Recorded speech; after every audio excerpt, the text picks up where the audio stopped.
창세기 30장 1절부터 43절까지인데 25절부터 32절까지 교독하겠습니다.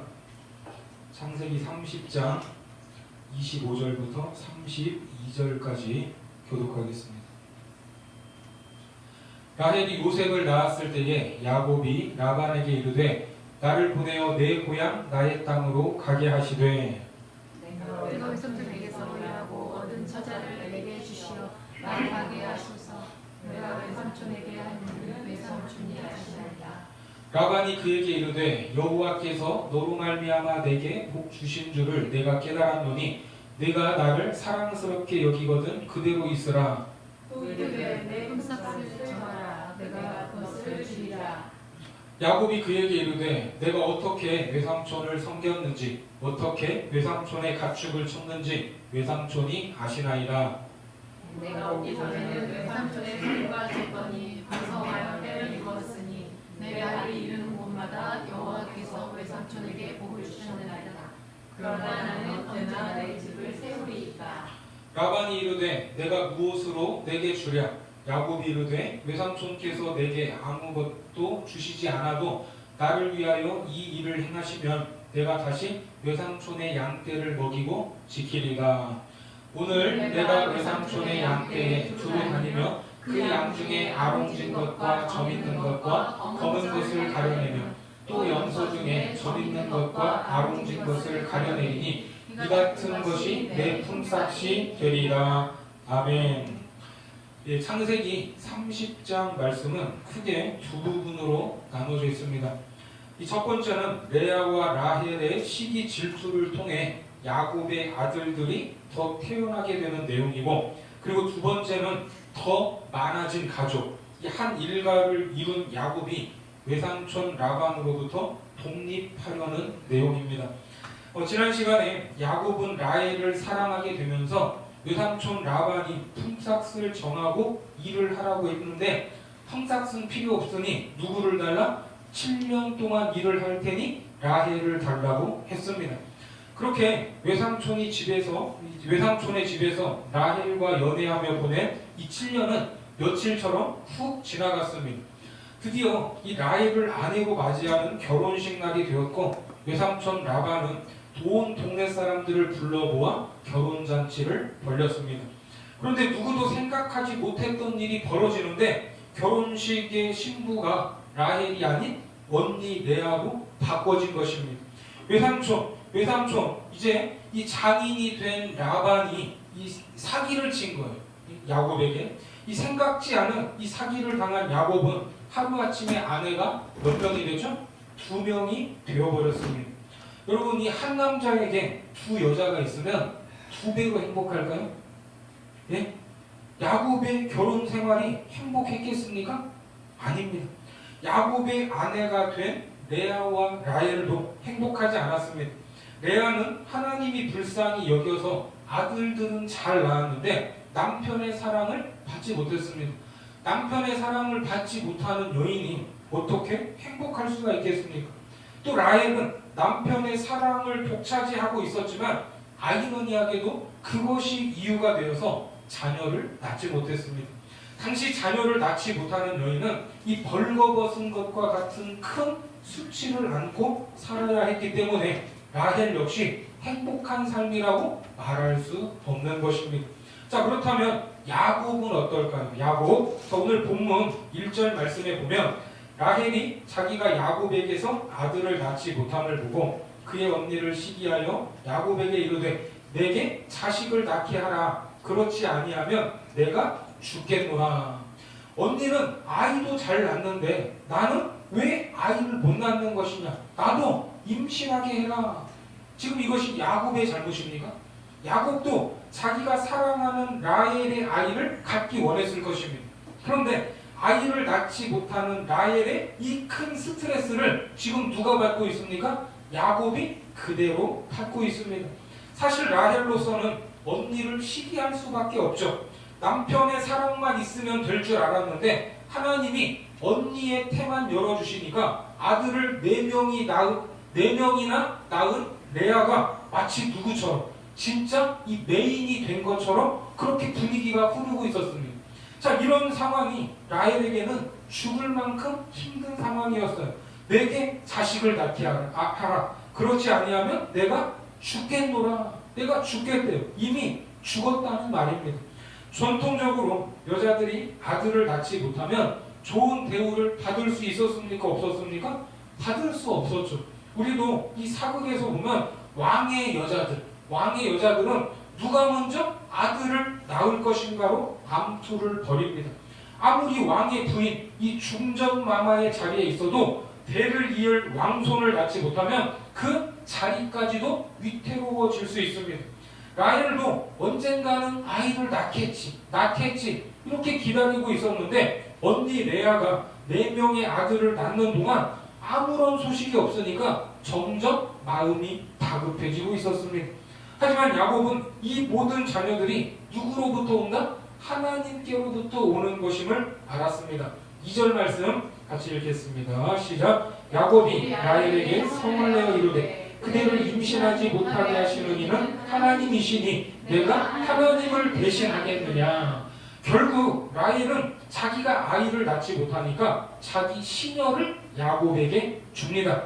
3절에 보면 라헬이 이르되 내 여종 비라에게로 들어가라. 그가 아들을 낳아 내 무릎에 두리니 그러면 나도 그로 말미암아 자식을 얻겠노라 하고. 어떻습니까? 남편한테 명령하고 있습니다. 실제로 문법적으로도 내 여종 비라에게로 들어가라. 이 명령형으로 기록이 되어 있습니다. 야곱은 그냥 시키는 대로 해야 돼요. 시키는 대로. 이리 가라고 하면 이리 가고 저리 들어가라고 하면 저리 들어가고. 결국 이렇게 야곱의 아내는 이제 몇 명이 되었습니까? 3명이 되었습니다. 이제 야곱은 3배로 행복해질 수 있을까요? 아내가 3명이 되어서 자, 한번 보겠습니다. 자, 5절부터 7절 말씀에 보면 비라가 임신하여 야곱에게 아들을 낳은지라 라헬이 이르되 하나님이 내 억울함을 푸시려고 내 호소를 들으사 내게 아들을 주셨다 하고 이로 말미암아 그의 이름을 단이라 하였으며 라헬의 시녀 빌하가 다시 임신하여 둘째 아들을 야곱에게 낳으매. 자, 라헬의 시녀 빌하를 통해 지금 아들을 몇 명을 더 얻게 되죠? 2명을 더 얻었는데 그러면 라헬은 행복했을까? 조금은 행복했던 것 같습니다. 내게 아들을 주셨다는 의미의 단이라는 이름을 지었고 두 번째 태어난 아들을 통해서 이제는 언니 앞에서 좀 어깨 한번 펼 수 있었습니다. 8절 말씀 같이 읽습니다. 시작. 라헬이 이르되 내가 언니와 크게 경쟁하여 이겼다 하고 그의 이름을 납달리라 하였더라. 이 여종 비라를 통해서라도 자식을 얻어보겠다는 지극히 인간적인 방법이었는데 하나님은 여기에 자식을 허락해 주셨습니다. 하지만 이것은 하나님이 자녀를 가지고자 하는 라헬의 인간적인 방법, 그 잔머리에 속아 주신 것이 아니라 하나님의 섭리와 경륜 가운데 이루어진 일입니다. 라헬의 마음대로 인간적인 방법을 동원해서 언니를 이겨먹은 것이 아니에요. 그러나 라헬은 일단 좋았겠죠. 일단 자기 뜻대로 됐잖아요. 하지만 그 기쁨은 오래가지 못했습니다. 누가 가만히 있지 않습니까? 언니 레아도 가만히 있지 않는 거예요. 자, 9절부터 11절 말씀 같이 보겠습니다. 시작. 레아가 자기의 출산이 멈춤을 보고 그의 시녀 실바를 데려다가 야곱에게 주어 아내로 삼게 하였더니 레아의 시녀 실바가 야곱에게서 아들을 낳으며 레아가 이르되 복되도다 하고 그의 이름을 가시라 하였으며.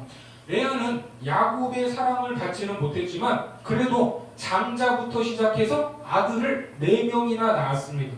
라헬에게만큼은 무시당하지 않는다고 생각을 했는데 라헬이 누구를 동원해요? 자기의 시녀를 동원해서 아들 2명을 낳으니까 레아의 마음도 괜히 조급해졌습니다. 그래서 나도 이대로 있을 수 없다. 하지만 더 이상 출산이 돼요? 안 돼요? 안 되니까 레아도 자기의 시녀를 동원해서 아들을 얻겠다는 생각을 하고 아들을 낳았습니다. 그 아들이 갓, 행운, 복, 횡재라는 뜻의 이름입니다. 하나님은 이 레아의 방법에도 반응을 해주셨습니다. 그리고 또 하나의 아들을 더 얻게 돼요. 12절과 13절 보니까 레아의 시녀 실바가 둘째 아들을 야곱에게 낳음에 레아가 이르되 기쁘도다 모든 딸들이 나를 기쁜 자라 하리로다 하고 그의 이름을 아셀이라 하였더라. 아셀 뜻이 뭡니까? 기쁨, 행복이라는 뜻입니다. 자, 왜 이렇게 기쁘고 행복합니까? 레아의 아들이 이제 몇 명이 된 거예요? 6명이 됐습니다. 6명. 라헬은 몇 명? 2명. 명함도 못 내밀어요. 이처럼 두 여인들의 시기와 질투, 인간적인 방법을 동원한 경쟁으로 야곱의 부인이 지금 몇 명이 됐어요? 4명이 됐고 아들은 8명이 됐습니다. 하지만 레아와 라헬의 경쟁은 여기에서 멈추지 않습니다.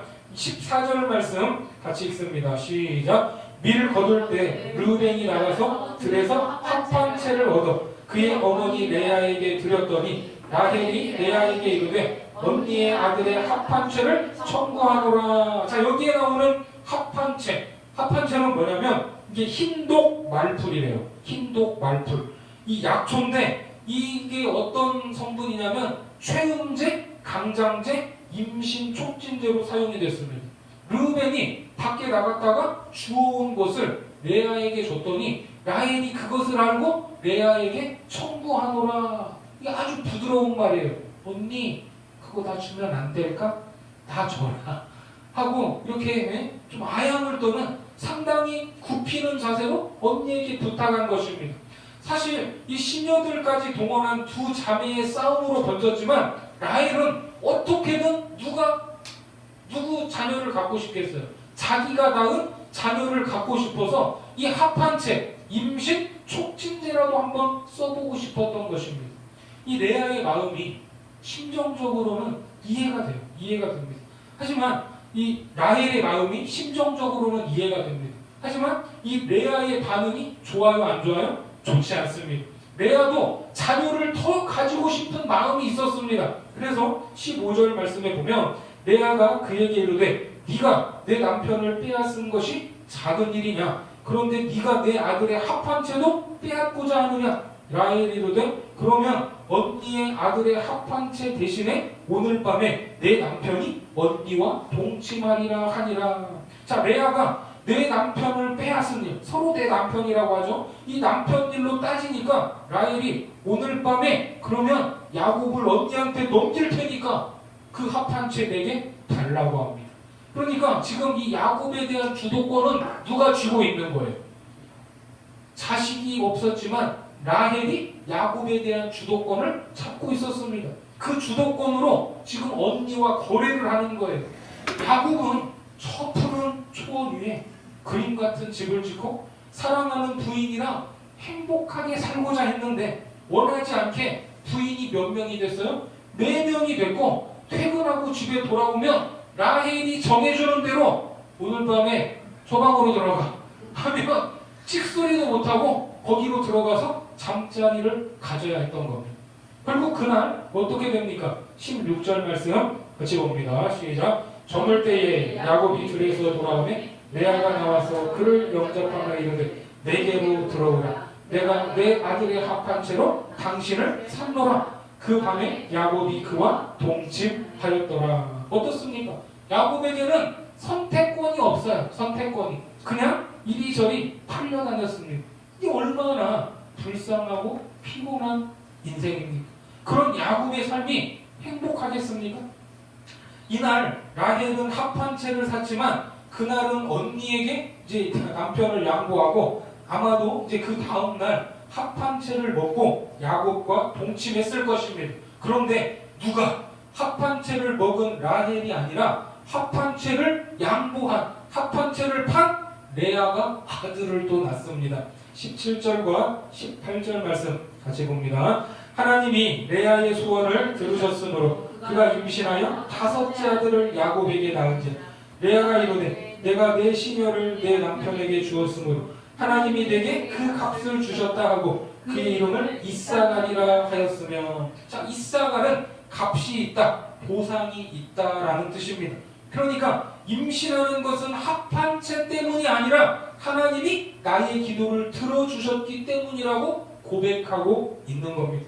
여기서 멈추지 않았어요. 19절과 20절 보면 레아가 다시 임신하여 6째 아들을 야곱에게 낳은지라. 레아가 이르되 하나님이 내게 후한 선물을 주시도다. 내가 남편에게 6 아들을 낳았으니 이제는 그가 나와 함께 살리라 하고 그의 이름을 스불론이라 하였으며, 이 스불론이라는 뜻은 따라해보세요. 누구와 같이 거한다. 누구와 같이 거하다. 예, 이런 뜻입니다. 아들을 지금 몇 명이나 낳았어요? 레아가 6명을 낳았으면 이제 야곱은 알겠지. 야곱은 하나님이 누구를 사랑하고 누구를 선택하셨는지 알겠지. 라헬이 아니라 나를 선택한 걸 알겠지. 그러니 나와 함께 거할 수밖에 없을 거야. 이러한 마음이 담긴 이름입니다. 이처럼 레아는 6명의 아들과 딸 하나를 더 낳았어요. 반면에 라헬의 태는 완전히 닫혀서 합한채까지 써볼 정도로 할 수 있는 모든 방법을 동원했지만 실패로 돌아가고 점점 늙어가고 있었습니다. 이제 매달릴 방법이 뭐겠습니까? 누구한테 매달려야 됩니까? 하나님만 바라봐야 됩니다. 하나님은 여기까지 라헬을 몰고 가셨습니다. 자, 그리고 이제 응답이 되는데 22절과 22절부터 24절까지 말씀 같이 읽습니다. 시작. 하나님이 라헬을 생각하신지라. 하나님이 그의 소원을 들으시고 그의 태를 여셨으므로 그가 임신하여 아들을 낳고 이르되 하나님이 내 부끄러움을 씻으셨다 하고 그 이름을 요셉이라 하니 여호와는 다시 다른 아들을 내게 더하시기를 원하노라 하였더라. 이제야 라헬의 소원을 들어주셨습니다. 라헬이 쓴 인간적인 방법이 모두 실패로 돌아갔지만 어쩌면 이것이 라헬에게는 은혜였습니다. 그의 소원을 들으셨다는 것은 라헬이 그만큼 하나님 앞에 기도를 했다는 거예요? 안 했다는 거예요? 기도를 했다는 것입니다. 하나님이 아니면 이제는 저희는 소망이 없습니다. 이런 고백을 하면서 오랜 시간 마음의 소원을 드렸다는 것입니다. 그렇게 기도하는 중에 언니 레아는 아들 2을 더 낳고 딸을 더 낳았어요. 레아가 아이를 낳을 때마다 라헬의 기도는 더 간절했을 거예요. 라헬이 이렇게 간절히 기도해서 얻은 아들이 누구예요? 그 유명한 요셉입니다. 요셉. 자, 여기까지가 오늘 30장의 첫 번째 내용이고, 이제 두 번째 이야기는 야곱이 라반에게 승부수를 던지는 장면입니다.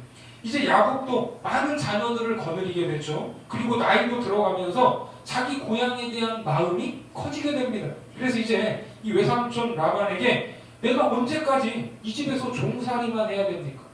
애들도 그렇게 커가고 나이도 있는데 저도 이제 독립해야 되지 않겠습니까? 25절과 26절 말씀 같이 읽습니다. 시작. 라헬이 요셉을 낳았을 때에 야곱이 라반에게 이르되 나를 보내어 내 고향 나의 땅으로 가게 하시되 내가 외삼촌에게서 일하고 얻은 처자를 내게 주시어 나로 가게 하소서. 내가 외삼촌에게 한 일은 외삼촌이 아시나이다. 외삼촌이 뭘 알까요? 야곱이 처음에 왔을 때 라반의 살림살이는 그냥저냥 먹고 살 정도밖에 안 됐는데 야곱이 이 집안에 들어오면서 이 집 살림이 확 폈다는 거예요. 야곱이 복덩어리였어요. 자, 27절부터 보면 라반이 그에게 이르되 여호와께서 너로 말미암아 내게 복 주신 줄을 내가 깨달았노니 네가 나를 사랑스럽게 여기거든 그대로 있으라. 또 이르되 네 품삯을 정하라. 내가 그것을 주리라. 야곱이 그에게 이르되 내가 어떻게 외삼촌을 섬겼는지 어떻게 외삼촌의 가축을 쳤는지 외삼촌이 아시나이다. 내가 오기 전에는 외삼촌의 소유가 적더니 번성하여 때를 이루었으니 내 발이 이르는 곳마다 여호와께서 외삼촌에게 복을 주셨나이다. 그러나 나는 언제나 내 집을 세우리까. 그러니까 라반의 입장에서는 야곱이 집을 떠나면 좋겠어요? 안 좋겠어요? 안 좋죠. 복덩어리인데 야곱이 와서 살림이 폈잖아요. 그러기 싫었을 겁니다. 하지만 그런다고 해도 지금 이 야곱의 요청에 더 이상 안 된다고 할 수도 없는 상황이기 때문에 라반은 이 야곱에게 또 다른 거래를 제안합니다. 31절 말씀 같이 읽습니다. 시작. 라반이 이르되 내가 무엇으로 내게 주랴. 야곱이 이르되 외삼촌께서 내게 아무것도 주시지 않아도 나를 위하여 이 일을 행하시면 내가 다시 외삼촌의 양떼를 먹이고 지키리라. 자, 라반이 겉으로는 내가 품삯을 다 쳐줄게. 내가 어떻게 해줄까? 네가 원하는 걸 말해라. 이렇게 지금 제안을 하고 있지만 야곱이 지금까지 라반에게 속은 세월이 몇 년입니까? 20년이에요. 20년 동안 속았어요. 그 속셈을 모를 리 없습니다. 그래서 야곱은 확실하고도 변명할 수 없는 계약을 하는데, 자, 그 내용을 보겠습니다. 32절과 33절 말씀 같이 읽겠습니다. 시작. 오늘 내가 외삼촌의 양떼에 두루 다니며 그 양 중에 아롱진 것과 점 있는 것과 검은 것을 가려내며 또 염소 중에 점 있는 것과 아롱진 것을 가려내니 이 같은 것이 내 품삯이 되리이다. 후일에 외삼촌께서 오셔서 내 품삯을 조사하실 때에 나의 공의가 내 대답이 되리이다. 내게 혹시 염소 중 아롱지지 아니한 것이나 점이 없는 것이나 양 중에 검지 아니한 것이 있거든 다 도둑질한 것으로 인정하소서. 자, 여기에 이제 가축대에 있는 아롱진 거, 점 있는 걸 말을 하는데, 이 염소와 양을 여러분들이 보셔서 알겠지만 염소와 양의 색깔은 어떤 색깔이에요? 흰색 아니면 검은색이 대부분입니다. 이 흰색과 검은색이 이 유전적으로 우성이기 때문에 확률적으로 거의 대부분 흰색과 검은색이에요. 그런데 야곱은 지금 무슨 말을 하냐면 확률적으로 나오기 아주 적은 것, 힘든 아롱진 것과 점 있는 것을 자기 품삯으로 해달라고 합니다. 그것도 지금 있는 것이 아니라 언제부터? 앞으로 태어나는 것부터 내가 가지겠다는 거예요. 바보가 아닌 이상 이런 계약을 할 수 있어요, 없어요? 이 계약은 누가 봐도 누가 유리합니까? 라반이 유리해요. 라반이 아마 속으로, 아니 이 녀석이 지금까지 양과 염소를 그렇게 키워놓고도 이렇게 모를 수가 있나? 그래서 라반은 자기에게 유리한 이 제안을 얼른 수용합니다. 하지만 이 라반이 또 어떤 사람입니까? 혹시나 하는 마음에 이제 역시나 완벽한 조치를 취하게 됩니다. 자, 그 내용이 34절부터 36절까지 말씀 같이 봅니다. 시작. 라반이 이르되 내가 네 말대로 하리라 하고 그날에 그가 순염소 중 얼룩무늬 있는 것과 점 있는 것을 가리고 암염소 중 흰 바탕에 아롱진 것과 점 있는 것을 가리고 양 중에 검은 것들을 가려 자기 아들들의 손에 맡기고 자기와 야곱의 사이를 사흘길이 뜨게 하였고 야곱은 라반의 남은 양떼를 치니라. 자, 이게 무슨 말입니까? 앞으로 태어나는 것 중에 아롱진 것과 점 있는 이제 아점이만 야곱의 것이 되기 때문에 아점이를 다 골라내서 누구에게? 라반의 아들들에게 멀리 다 데리고 가게 하고 이제 야곱은 뭐만 키워요? 흰거미만 키워요. 흰색과 검은 거. 흰거미만 키웁니다. 자, 흰거미 중에서 아롱진 것이 나올 확률이 높을까요? 적을까요? 적죠. 예? 그것도 이 아점이가 흰거미를 만날까봐 아점이를 얼만큼 떼놨어요? 사흘길을 떼놨대요. 사흘길. 얘네들이 혹시 눈 맞을까봐. 이 당시 3일 거리는 이 군대가 쫓아오지 못할 거리로 가장 안전한 거리였습니다. 그러니까 확실한 거죠. 이제 아점이와 흰거미 이 두 그룹이 섞일 확률이 제로예요. 제로.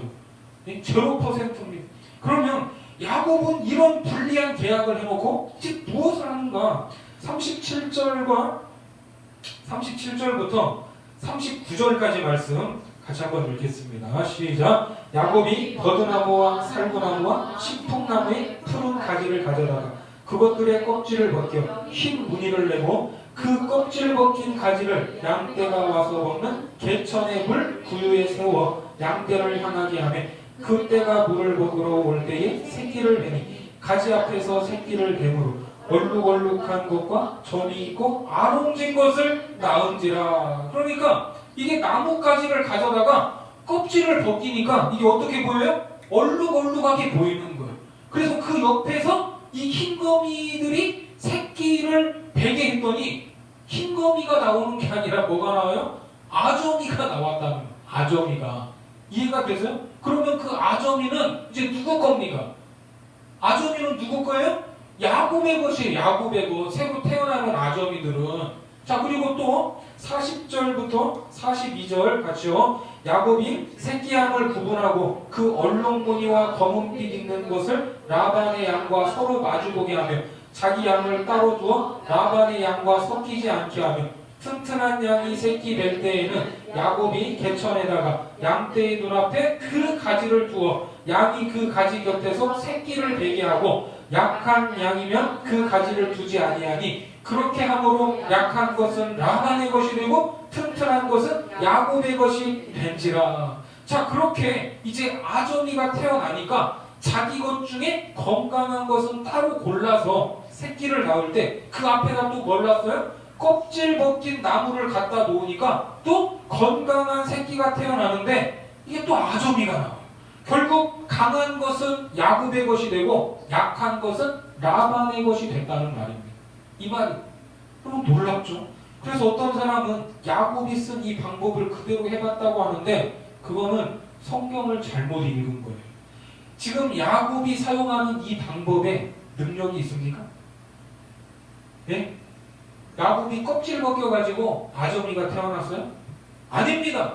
야곱의 노력과 수고로 아점이가 태어난 게 아니에요. 이런 결과가 나온 것이 아닙니다. 야곱의 입장에서는 이런 말도 안 되는 짓이라도 해야 할 만큼 절박해요, 절박하지 않아요? 절박한 거예요. 어떻게 흰색과 검은 것만 모여있는 그 속에서 아롱지고 점 있는 것들이 태어날 수 있습니까? 예? 절박했기 때문에 이렇게라도 한 거예요. 그런다고 이런 황당하고 말도 안 되는 일을 할 수 있냐? 이것이 무엇을 의미하냐? 오늘 본문은 두 가지 이야기가 있지만 결국 하나의 메시지를 담고 있습니다. 앞서 봤던 첫 번째 이야기에서 라헬이 자기가 아들을 낳지 못하면서 남편 야곱에게 화를 내고 아이를 낳게 하라고 소리를 질렀습니다. 하지만 그때 야곱이 뭐라고 말했습니까? 그거는 하나님이 하시는 일이다. 하나님이 하시는 일을 내가 어떻게 하냐? 이렇게 말했어요. 그래서 라헬은 시녀를 데려다가 데리로라도 아들을 얻어냈습니다. 레아도 마찬가지예요. 그래도 거기까지는 자기들 생각대로 됐어요. 이것은 인간적인 방법이 효과가 있다는 것이 아니라 하나님의 섭리와 자기들이 원한 결과가 일치했을 뿐입니다. 또 라헬은 언니에게 굽히고 아쉬운 소리까지 하면서 합한채, 임신 촉진제까지 사용했고 레아는 합한채를 포기하면서 야곱과 하룻밤을 보냈습니다. 레아는 출산이 멈췄을 때 합한채를 얻었습니다. 그러면 그거 누가 먹어야 돼요? 지금 내 출산이 멈췄는데 내가 먹어야죠. 내 출산이 멈췄는데. 그런데 그걸 라헬에게 양보를 하고 나서 불안했을 거예요. 라헬은 합한채를 얻고 나서 아, 이제 나는 자식을 얻을 수 있겠구나 하는 기대감을 가졌을 것입니다. 하지만 합한채를 양보한 레아가 아들을 낳고 라헬은 여전히 자녀를 못 낳았습니다. 두 자매가 이 사건에서 무엇을 깨달았을까? 자식을 낳고 안 낳고는 누구에게 달려있다? 하나님께 달려있다는 것입니다. 세상적인 방법을 상징하는 합한채로는 하나님이 닫은 태를 열 수 있어요, 없어요? 열 수 없습니다.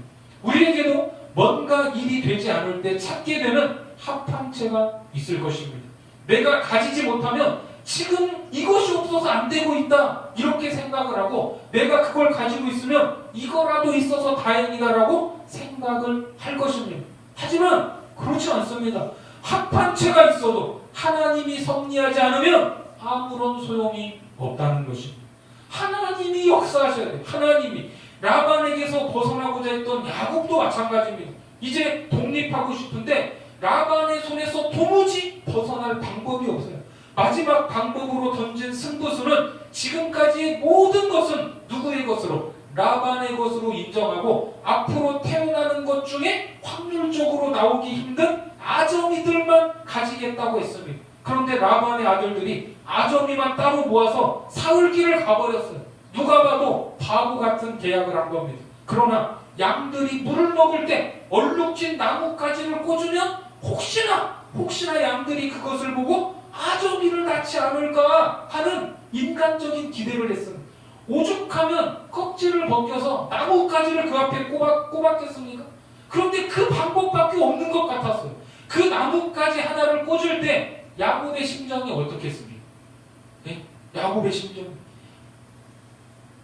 기도했겠죠. 기도. 어떤 마음으로? 내가 하나님을 대신하겠느냐. 아까 30장 2절에서 나왔죠. 내가 하나님을 대신하겠느냐.